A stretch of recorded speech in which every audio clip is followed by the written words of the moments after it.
ดเล็กพี่น้องเลยมาฮอดที่ดินเพื่อนตูนนี่บ่เฮ้ยแมนบ่เฮ้ยตัวนี้แมนตีมาดูนี่หมดแล้วใช่เลยเนาะลูกเคยห้วยดำมานี่อยู่ใส่เลยลูกเคยนี่ที่ดินเพื่อนตูนแล่พี่น้องเลยปีแรกที่ดินเพื่อนแต่ยังบ่ทันเห็นชนเห็นแววหรอกน่าจะอยู่บ้านคนละมั้ง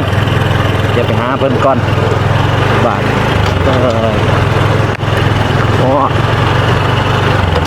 ดินหรือว่าบอลที่จะสร้างบ้านให้เบาตูนแล้วพี่น้องเลยพี่อยู่ใส่เฮ้ยนี่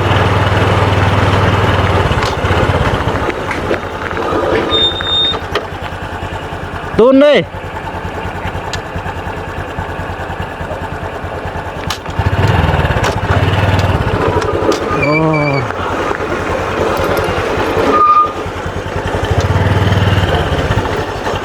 ปลาตูนอยู่บ่ไอ้ตูนเขาอยู่บ่ไอ้ลูกเคยหั่งเขานะปีแต่งตัวยังหมอลำเลยโอ้ย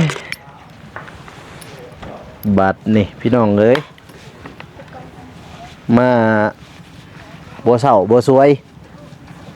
คือเก่าคือเดิม10 โมงตามเคยพี่น้องเอ้ยบัว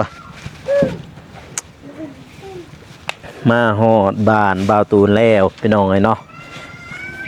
จักตื่นจักยั่งบ่ฮู้และนี่เพิ่นยังตากกาแฟเพิ่นนี่บ่กาแฟเพิ่นเมื่อกี้กล้องไปถึกสีเหลืองซ้ำป้าเพิ่นตากเฟเพิ่นพี่น้องเอ้ยพี่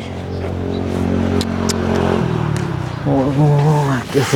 หมาขาวตัวเขาจะอีกแล้วนี่น่าจะเป็นกาแฟกลางนี่กาแฟกลางเลยว่ากาแฟโรบัสต้า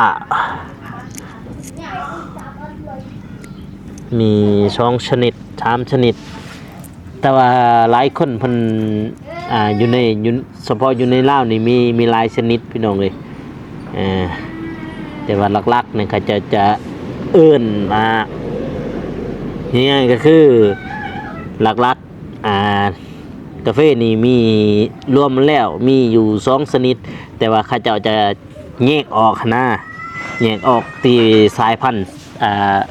ที่ว่าพิเศษอีหยังก็สิกำจัดอยู่ในกาแฟโรบัสต้าหรือว่าก็เป็นกาแฟกลางหั่นพี่โอ้โตปาโตสบายดีเฮ้ยลูกเคยหัวดำเลยลูกเคยหั่งเลยมาใส่เลยเห็ดหัวเละเอาเลยยังบางเทื่อบริเฮ็ดบางเทื่อฮะไปเบิ่งดูเฮ้ยกินมากาแฟเฮ้ยอย่างน้อยเดียวนะก็กาแฟโอ้ยเฮ็ดบาปโทษซื้อเลยซีมึงแช่เบ้เฮ็ดเนี่ยกาแฟกาแฟมักนาวข้าวอ่ะแบบแต่น้ำเย็นนี่แหละมันเย็นเลยหมักแต่น้ำเย็นนี่แหละไปเบิ่งนึที่ดินน่ะฮอดใส่เลยปลาเฮ็ดหัวใส่ไปเห็นเฮ็ดหัวเฮ็ดหยังไปพี่น้องเอ้ยพี่ก่อนอื่นหมดก็กราบสบายดีเด้อพ่อแม่พี่น้องเนาะบ่ว่าสิอยู่ภายใน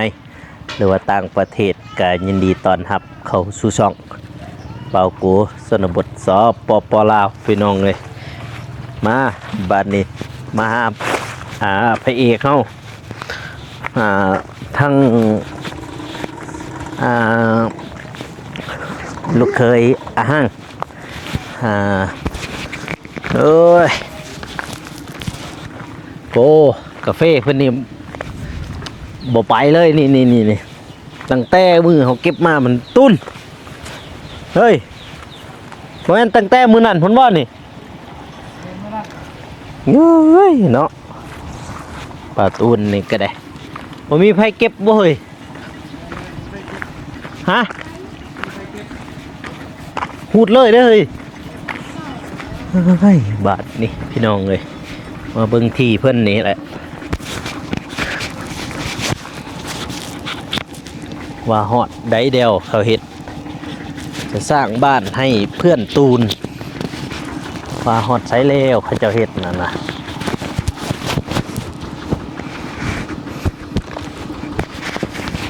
เฮ้ยอยู่กาแฟอยู่หั่น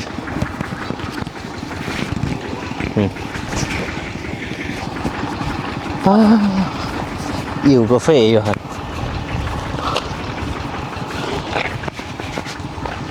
นี่บ่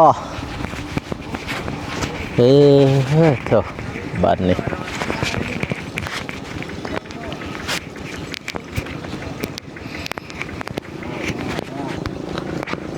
มาบาดนี้พี่น้องเอ้ยจักเม็ดนี่เฮ้ยบ่ ฮะ จักเม็ดจะเห็ดนี่ 3 ฮะ ว่าไม่ได้3 จักเม็ดคุณจักเม็ดนี่ ยังซื้อทมเติมอีก5 เม็ด6 เม็ด อืม หลังจากกัน50นาทีแล้ว สบายดีโอ้ผู้เดียวบ่เก็บนี่ เร็วลูกปลาสาย นี่บ่ซอยนั่นนี่เนาะ เพิ่นปลาสายหัน โอ้ฮอดใช่เฮ้ยจะเห็ดฮอดนี่น่ะบ่หรือสิทมไปอีก ซื้อทมเติมอยู่ถ้ามีเงินก่อนนี่ยังทันมีเงินเพราะว่าทมสำนีมันน้อยแล้วคือไฟมันบ่อยากคักปานใด แนวมันเลยเฮ้ยเอ้าคือจังหวะได้ตัวกกล้วยนี่ไปจะได้คือว่ามีเขาถือใครหยังกับกกล้วย กูกล้วยมันบ่ตายง่ายกล้วยเนี่ย สิแม่นดู เวลามันอยู่ในใต้ดินเนี่ยกูกล้วยเนี่ยเวลามันอยู่ใต้ดินเนี่ยมันเฮาเฮ็ดเฮือนปุ๊บพยายามว่ามันโป่งออกมา นี่น้ำไม้ฮะ พยายามว่ามันโป่งออกมาแล้วเขาถือมันบ่ดี บ่ดี เด้อมันบ่ดีและเฮ็ดให้เฮามีแนวเจ็บแนวเป็นมันเฮาเคยเห็นแล้วหลายคนหลายครอบครัวแล้ว เฮ็ดเฮือนกอเฮ็ดใหญ่ๆเฮ็ดในหัวในสวนแบบนี้แล้วบ่ได้เอากล้วยออกทมเลยตายเบิดทั้งครอบครัวเลยก็มีคันบ่ฟ้าวย้ายออกไป มันแต่ว่าขุดออกไปก่อนบ่ ขุดออกเลย แต่ว่ามองนี้มีติเพิ่นขุดออกก็ติมีบ่ ขุดออกแล้วยังแต่แคมหั่นยัง ก็ขุดออกเบิดเลยนี่พุ่นเลยสำฮอดกล้วยลุ่มหั่นแล้ว อันนี้ยังได้ขุดออกอีกนะ เพื่ออาหารหันฮอดต้นกล้วยต้นนั้นแหละฮะกกนั่นแหละ กกล้วยนี่กกล้วยกลางนะออกเลยนี่นะ นี่นะนี่1 2 3ฮอดลุ่มหั่นติแม่นบ่ นี่นะนี่ โอ้ฮอดมีมากหั่นบ่ ฮะ ฮอดนี่ พอบ่ 35 เมตร35 เมตรไปพุ่น 5 เมตรไปพุ่น นานเข้าไปพุ่น ร่วมทั้งหมดจักแมตรเอาแต่ทางมันมานี้สิเอาจักแมตร ก็อยากได้พอเฮือนกับแต่นี่แล้วเนาะเฮือนสำนีแหละเฮือนไปพุ่น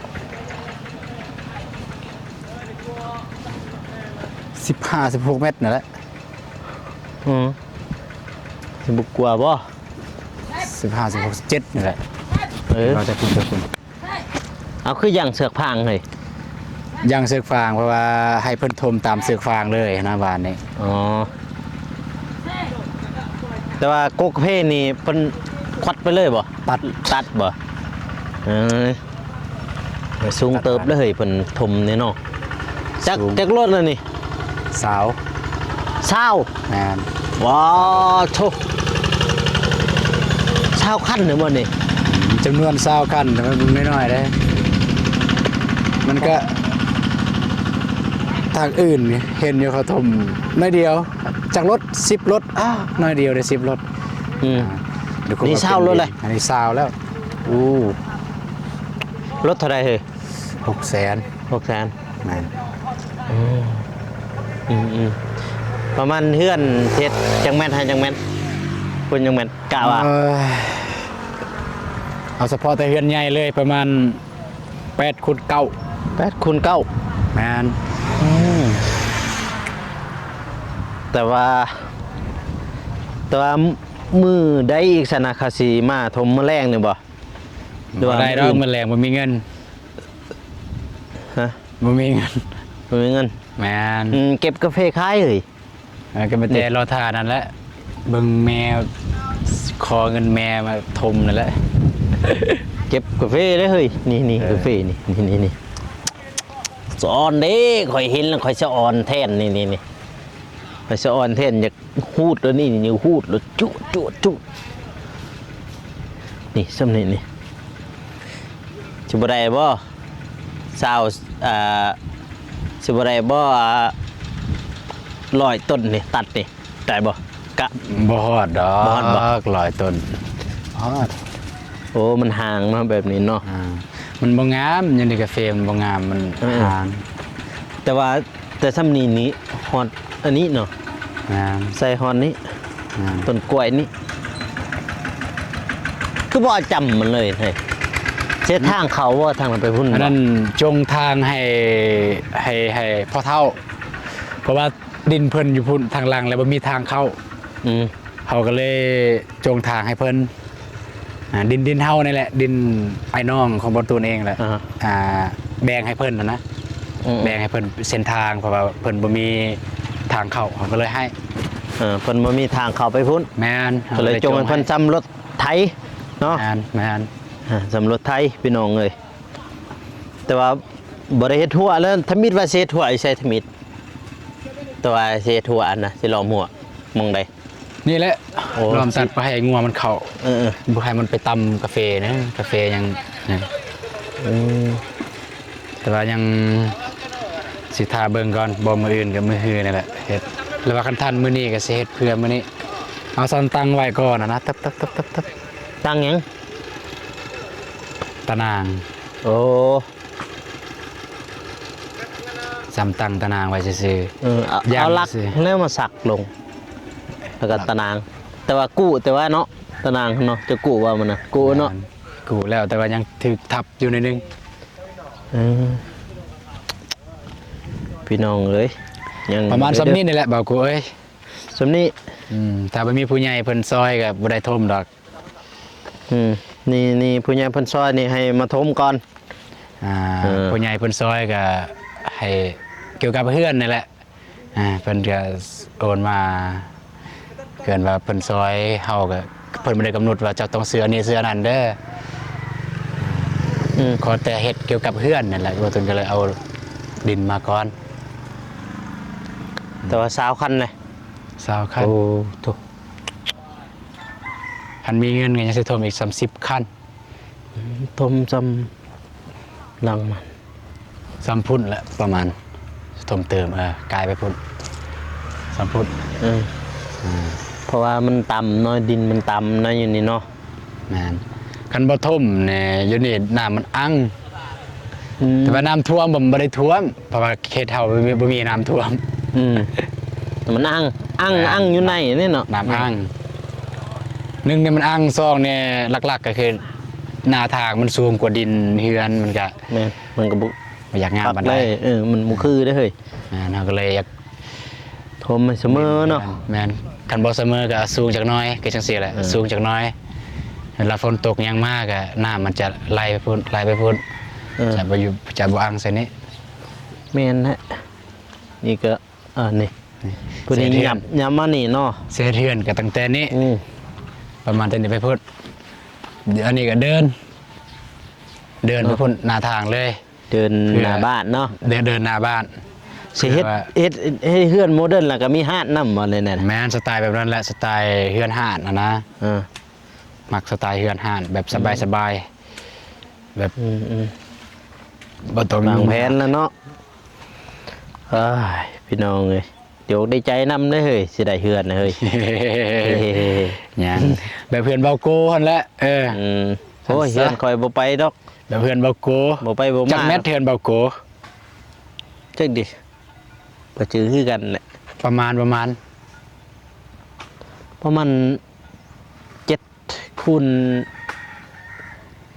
8ดีบ่ คนแปดว่ากายได้ไงได้เห็นแล้วเบาโกได้ ทำนั่นแหละ จากห้อง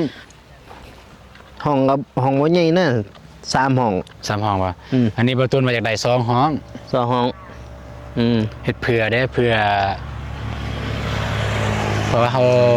บ่สามารถจำกัดบ่สามารถกำหนดแล้วว่าบ่สามารถจำกัดได้ว่าแม่หรือแม่กับน้องเนี่ยเฮาบ่สามารถว่าเจ้าต้องอยู่กับผู้นี้เด้อเจ้าบ่ต้องอยู่นำค่อยนั่นน่ะนะ เฮายกสิทธิ์ให้เลยว่าสิเลือกอยู่กับผู้ใดระหว่างสมมุติว่าเฮามีไอ้น้อง3-4คน4คนเนาะแม่นจะอยู่กับไผก็แล้วแต่แม่อยากอยู่กับไผก็อยู่สรุปง่ายๆคือเฮาเบิ่งนำกันเบิดทุกคนก็แล้วแต่ว่าแม่เพิ่นสินอนอยู่เฮือนผู้ใดแล้วก็การกินการยากเจ็บเป็นเฮาก็เบิ่งนำกันนั้น แม่ก็ตายไปตายมาหั่นแหละ แม่น บางทีก็อยู่เฮือนนอนเฮือนพวกนั้น แม่น กินข้าวเฮือนพวกนี้ แม่น ไปสั่นนะ แม่นนั่นแหละบางเทื่อว่านอนอยู่นี่แต่ไปกินข้าวอยู่เฮือนนั้นไปกินข้าวเฮือนพุทธบางเทื่อว่ามื้อนี้กินข้าวอยู่เฮือนนี้แต่ว่ามื้อแลงไปนอนเฮือนพุทธก็มีนั่นน่ะนะ แต่ว่าสิทมในฮอดกกล้วยนั่นเนาะ แม่นก็ตามแผน อำแพนเพิ่นสิทม ตามแผนว่าสิทมฮอดกกล้วยนั้น เออ แต่ว่าสิเบิ่งว่าตั้งแต่นี่ ได้ใช่ ตั้งแต่นี่แหละตั้งแต่นี่ไปพุ่นสมมุติว่าเฮือน9เมตรสมมุติเนาะสมมุติว่าเฮือน9เมตรดินที่มีอยู่แล้วมาจากเม็ดและที่ยังบ่ทันมีจากเม็ดเอาที่เรือนมาถมเลย แต่ว่าบ่ได้แทกเลยบ่แต่ทางไปหั่นบ่มีอีสังเลย อันนี้ยังบ่ทันได้แทก เม็ดอันนั้นเด้ ยัง ก็เป็นก่อหั่นนะ โอ้ตอนนั้นยังบ่ทันได้แทก เพื่อแทกไว้ก่อนแทกเบิ่งไว้ก่อนจำใดแล้วก็จึงมาไล่หั่นนะจึงมาไล่ว่าเบิ่งได้จำใด มักแบบสไตล์เฮือนเบานุ่งแบบว่าเฮือนครัวเนี่ยเฮาลงลุ่มมาได้จังซี่นะมีคันได เฮือนเบานุ่ง เห็นลง ง่ายๆแบบเฮือนง่ายๆบ่ต้องหรูหราแต่ว่าอยู่ได้ซ้ำนั้นโอเค โอ้สำนั้นก็ได้เลยเฮ้ย บ่ต้องหรูหรา น้องบองเราไปแช่มื้อนี่ละมาแล้วว่าท่าน ไปสวนมื้อนี้ สวน บ่แม่นไปบ่แม่นไปสวนดอกไปสวนนั่นแหละไปเก็บกาแฟส่วนรวม รวม ของบ้านสนุมบ้าน โอ้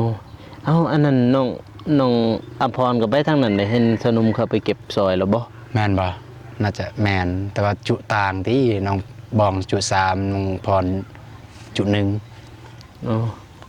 เขาเก็บแบบนั้นบ่รวม ก็รายได้เด้รายได้อันกองทุนสนุมบ้าน เข้าบ้านเนาะ แม่นกองทุนบ้าน ได้เงินนั้นมากอะมาโฮมไว้มีหยังอยู่ในบ้าน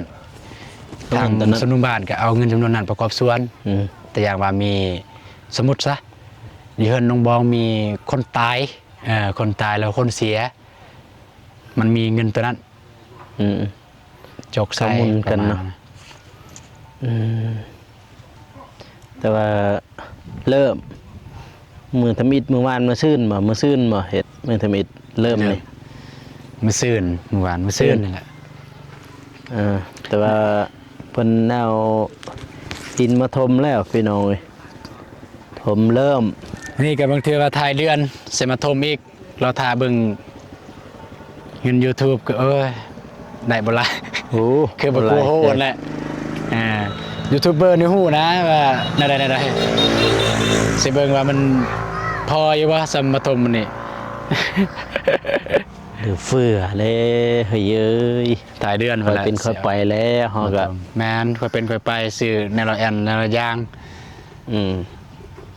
นี่เก็บกาแฟนี่ นี่แห ถ่า ละ ย แต่สิออยแม่นั่นแหละ ถ้าเป็นกายกาแฟซื้อเซาซื้อเล็กเซาเนี่ย บ่ตูนตัดสินใจแล้วว่าสิอยากได้เสาปูน อืม จะเอาเสาปูนมา เขาเสาปูนแล้วมันจึงเข้ากับโมเดิร์น แม่นคันเสาเล็ก เสา เนี่ย เก่าสี่หกหก โอ้กาย6เด้ 12 ตอนแรกบ่ตูนว่าอยากได้เก่าแต่ว่ามาเบิ่งไปเบิ่งมาเก่ามันก็บ่ได้บ่ไปบ่มาอย่างนะเก่ามันก็น้อยเดียว อืม บัดนี้ก็ที่ตั้งไว้คือ12คิดว่าแต่ก็เบิ่งตัวจริงว่า12อะมันงามบ่กันบ่งามก็ซ้ำ15 นู่15เช้าร วมกับเพื่อนครัวเลย โอ้โถ เอาเห็นใหญ่ก็12เด้บางเทื่อบ่ห่างเด้บางเทื่อบ่ห่างเขาจัดเสาสมมุติอยู่นี่อันนะบางเทื่อมันที15เสา 15เสามันบ่แม่นโมเดิร์นเลย โมเดิร์นนั่นแหล้ว บ่แม่นและโมเดิร์น15เสาอ่ะตูคิดดีเด้อนี่ โมเดิร์น ถ้าโมเดิร์นอันนี่ไล่นี่1 2 3 4 5 6 6 2 12 มันก็สไตล์โมเดิร์นเข้าใจว่าสไตล์โมเดิร์นนะเสามัน3เสาจังซี่เนาะ3เสาไป มันบ่ได้ซ้ำได้ นี่ จะไล่ นี่ จะ ทางล่าง สิตั้ง นี่ จังซี่แต่ว่านี่สิตั้งจังซี่แต่ว่า แม่น เอา ไป หน้า ทาง มานี่ แมนมันบ่แม่นห้องเดียวเด้จังซี่เด้แต่อย่างนี้เสาหนึ่งบ่แม่นจังซั่นเด้ แล้วก็มันมี3แต่ว่า มี3แม่นพอดีห้องขายของจะใหญ่ก่อนจักหน่อยนึงสิแล้วก็ห้องรับแขกหน่อยนึงคือเบานุ่งเพิ่นเฮ็ดนั่นนะแล้วก็ห้องนอนแป๊บห้องนอนทางล่างก็เรือนครัวกับห้องน้ำแล้วประมาณนั้น แม่ละเมื่อละบัดนี่เก็บแล้วเลย เพิ่นเลยมาเก็บเมื่อวานเนี่ยอยู่นี่เพิ่นว่าโอ้ยเสียดายเพิ่นว่าเศร้าเพิ่นว่าบ่ทมแล้วเพิ่นว่าบ่ทมฮอดนี่ เพิ่นยังบ่ทันได้เก็บเด้แต่ก็เลือกบ่ได้แล้วคือบ่เก็บก้อนเลย เพิ่นเก็บแล้วนี่สักหน่อยเพิ่นก็เก็บตัวนี้อีกเขาก็ต้องได้ทมไปพุ่น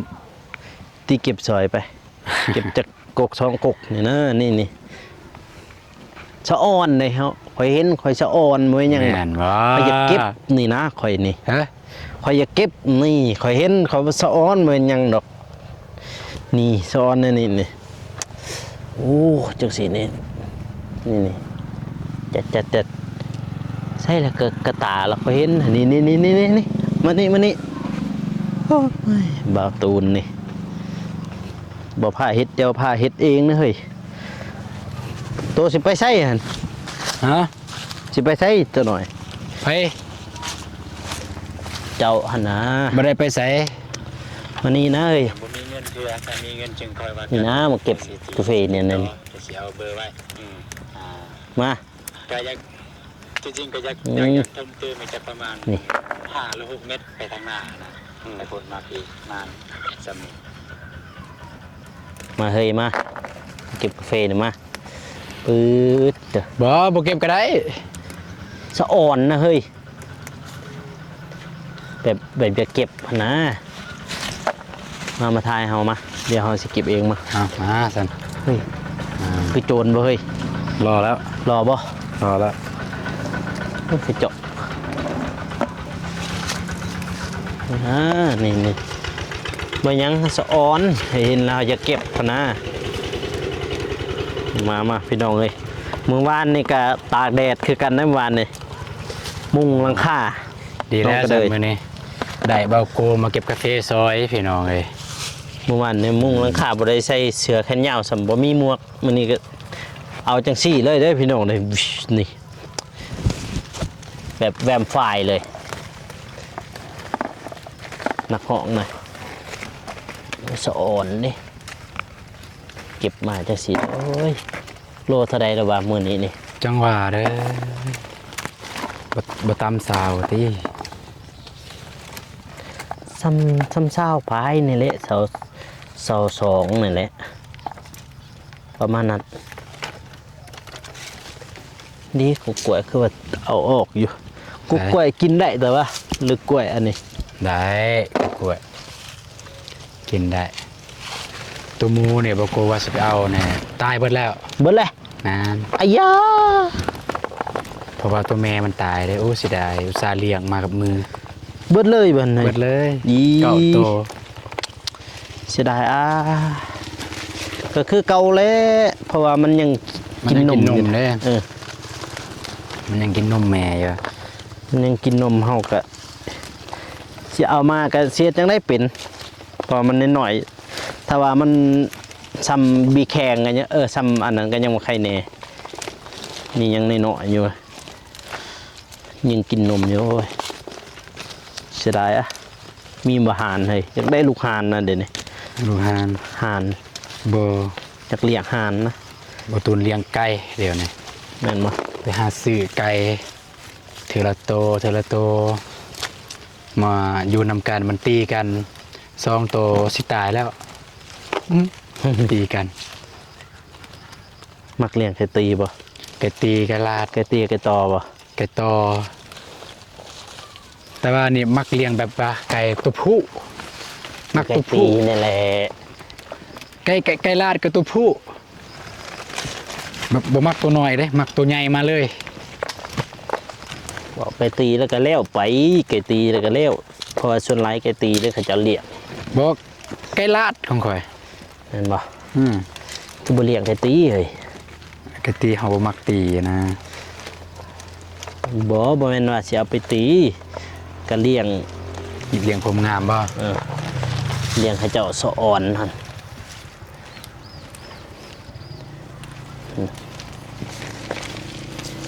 สะอ่อนนี่ลิกาแฟโตนี่ใกล้ๆนี่นะใกล้ๆกับเพื่อนนี่ใกล้ๆกับนี่โอ้ยขย้อนคอยเห็น2 มื้อแล้วกาแฟหั่นจางค่ะนี่มาซอยนี่พี่น้องมาซอยมือทำอิฐท่านอันนั้นเข้ามาซอยมือที่2จึงจางเขาจางพี่น้องนี่แหละพี่น้องเขามันนอนอยู่เฮือนเด้เขามาเก็บกาแฟ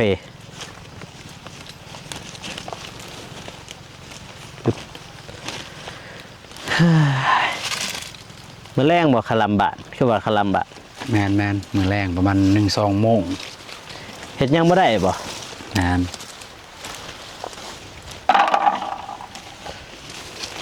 บ่เข้าใจดกทางนี้ดกก็ดกซ้ำนี่นะบ่ทอซ้ำบ่โก อู้ บ่โกใน ได้ ตัวนี้ ได้สำนีก็ดีเลยเฮ้ยอยู่ไกลๆนี่ตัวบ่เก็บเฮาเห็นสะอ้อนเฮาเก็บ มัน อ บ่ทันนะบ่โกเอ้ยเป็นจังซี่แหละ เก็บมือละกะตาช่องกะตาม่วนบางคนก็ม่วนบางคนก็เมื่อยเก็บกาแฟนี่บูดแต่ว่าแม่ตัวบริจาคเขาบ่ ฮะ แม่จะบริจาคเขาบ่ จ้าบ่มีใครมาเก็บ โลเท่าไรเฮ้ย 3,000 แต่ว่า เอ้ย บ่ตู้นี่แหละสิจ้างโล 3,000 แต่ว่า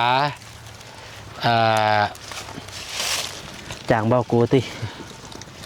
ยังบ่มีเงินเติมน้ำมันนี่ เก็บบ่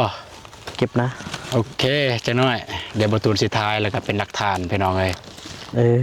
ให้บ่โกเพิ่นอัปเดตก่อนแล้ว จ ก็จะ วด บ่ตูน แล้ว อัปดต เศษให้เบิ่ง สิตั้งเพิ่น ยังบ่มีเงินซื้อน้ำมันรถนี่เที่ยวมาแต่บ้านพุ่นสาวปลายลักพุ่นเด้หั่นแต่บ้านมานี่มาหาอันโตนี่กลับไปกลับมากับผู้ดี27 ลักกลับไปกลับมาผู้ดี52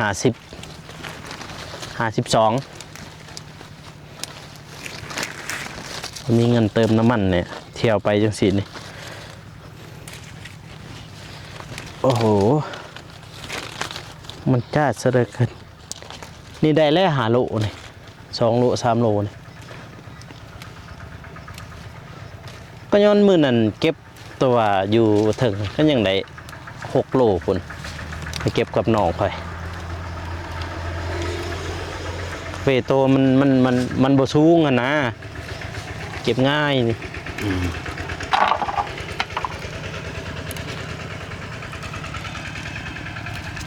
บ่ไปเก็บกาแฟน้องบองบ่บ่ไปเก็บกาแฟน้องบอง บ่ บ่ ทันมีเวลาสิไปเยอะ เฮ็ด เดี๋ยว จั มี ง เว เล ลาย ก่อนจึงไป บ่มีเวลาเฮ็ดจังแหละมื้อใดบุญบาทน่ะ อื่น ฮะ มื้ออื่น มื้ออื่น เลย อ่า มาลิ้นเหือนเด้อบ่มีหยังกินก็มาลิ้นซื้อมาต้ม ต้มหยังแหละ ต้มซีนต้มซีน อุ้ยอยาก เราต้อง ได้ ได้ซื้อซีนงัวมาอยู่ มื้ออื่นบ่บุญบาท เลย เออ แต่ว่าบ่มีหยังกินอยู่ในเหือนในศาลบ่ได้เฮ็ดบุญบ้านเฮ็ดบุญบ่แม่นเหือน เอาเฮือนแล้วเว้ยบุญเฮือนจะว่าตัวใดตัวนั่นแหละบุญเฮือนหั่นเฮ้ยหมดทานตัวนั่นแหละบุญเฮือนนั่น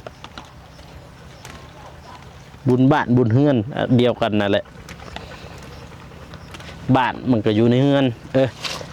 บ้านเฮือนมันก็อยู่ในบ้าน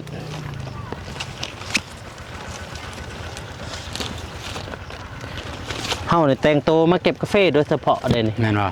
เออ เยอะรอเนาะ ฮะ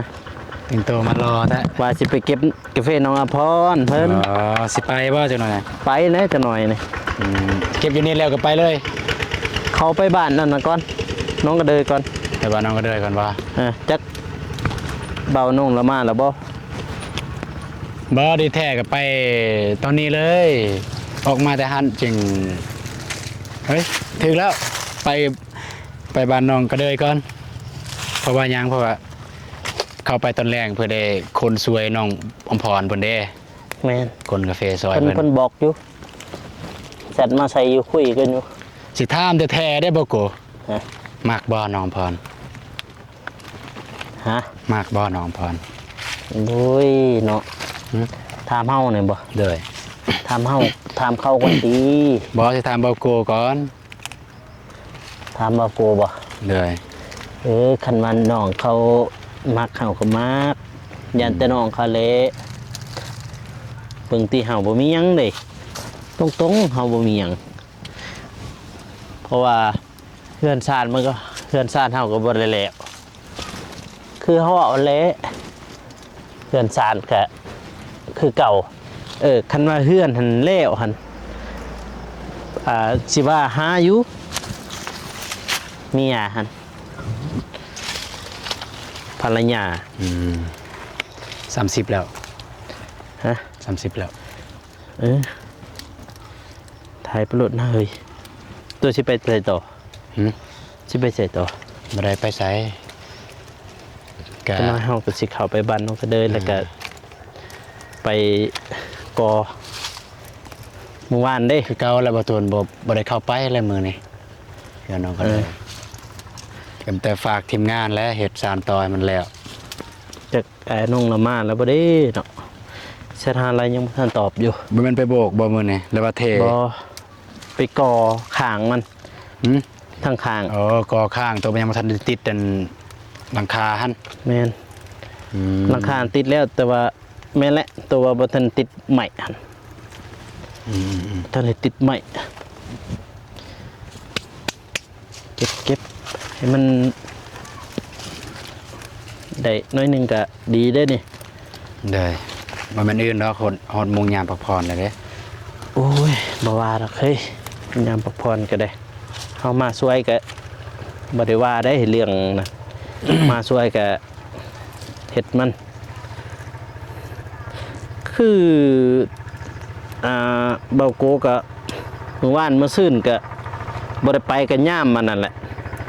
ย่ามกาแฟน่ะตากเท่าไรวะเขาสื่อจักหั่น ซื้อจัก จักอิ่วหั่นน่ะ โอ้3-4 ล้านพุ่นแหละ อยากได้เด้ ซื้อบ่โกเอ้ย อยากได้แบบว่า บ่ ได้ คันมีกาแฟลายก็คุ้มค่าอยู่ บ่แต่ว่าคุ้มค่ามันก็ใช้หลายปีเลย หลายปีแน่ก็นั่นแหละ มันใช้หลายปีนี้ ราคาประมาณ3-4 ล้าน แต่ว่าให้เห็นเขาเจ้าอิ่วเพราะว่ามะขาวนี่จะแพงกว่าพี่น้องเอ้ยแพงกว่ามักแดง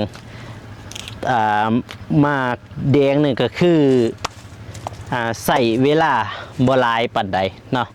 ใส่เวลาบ่หลายหรือว่าเก็บมาแล้วก็ไปขายเลยก็ได้เงินเลยหั่นนะแต่ว่ามากขาวเนาะเก็บมาอิ่วล่างตากใส่กระสอบไปขายก็ใส่เวลาก็โดนเติบเลยไปกลับเฮ้ย กลับบ่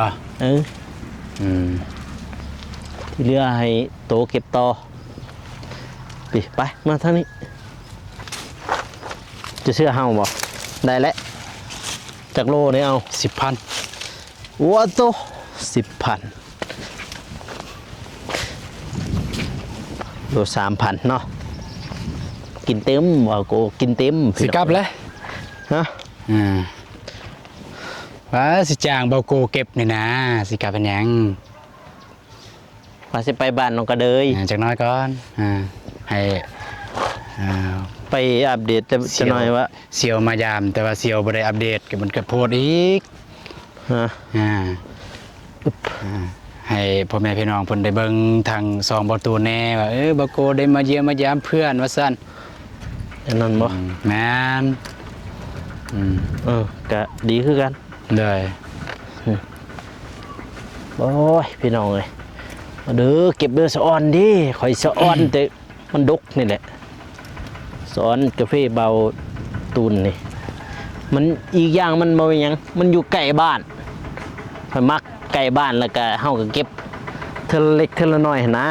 เลย มันแดดเด้อพี่น้องเด้อใส่แว่นก่อนก็ประมาณนั้นพี่น้องเอ้ยเนาะ